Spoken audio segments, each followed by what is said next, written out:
Vous vous souvenez quand il y a eu le shutdown aux États-Unis, c'était octobre jusqu'au 12 novembre. Pendant 43 jours, les États-Unis ne payaient plus rien, ils payaient plus leurs employés, plus rien. Et la solution a été trouvée justement le 12 novembre pour pouvoir reprendre une vie normale. Et une bonne partie des financements n'était que pour 3 mois jusqu'à fin janvier. Alors, est-ce qu'on va avoir un nouveau shutdown à fin janvier? Ah, bonne question. J'ai étudié la question. Alors, j'ai repris chacun des postes, combien de milliards ça représente, commerce, défense, énergie, intérieur, travail, affaires étrangères, transport, logement, etc. Et j'ai regardé actuellement, on en est où dans les négociations. Et suite à ça, évidemment, j'ai regardé pour chacun quels sont les risques de shutdown. Donc, on a 3 scénarios.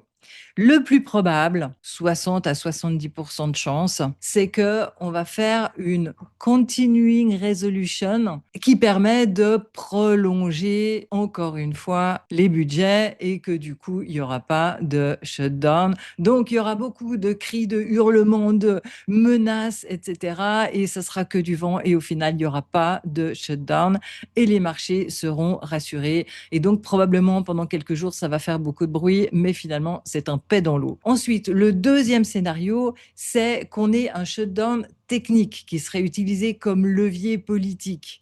Hein, très ciblé, rapidement résolu, beaucoup de bruit médiatique, mais très peu d'impact macro parce que ça durerait moins d'une semaine.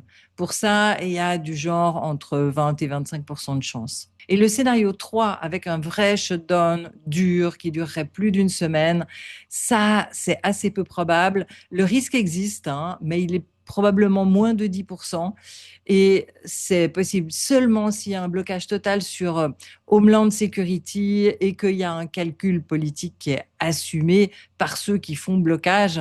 Hein, et à ce moment-là, il y aurait du stress sur le dollar, il y aurait probablement un impact sur les bonds, donc la dette américaine, et il y aurait des investisseurs qui se mettraient en risk-off, qui vendraient les actifs à risque.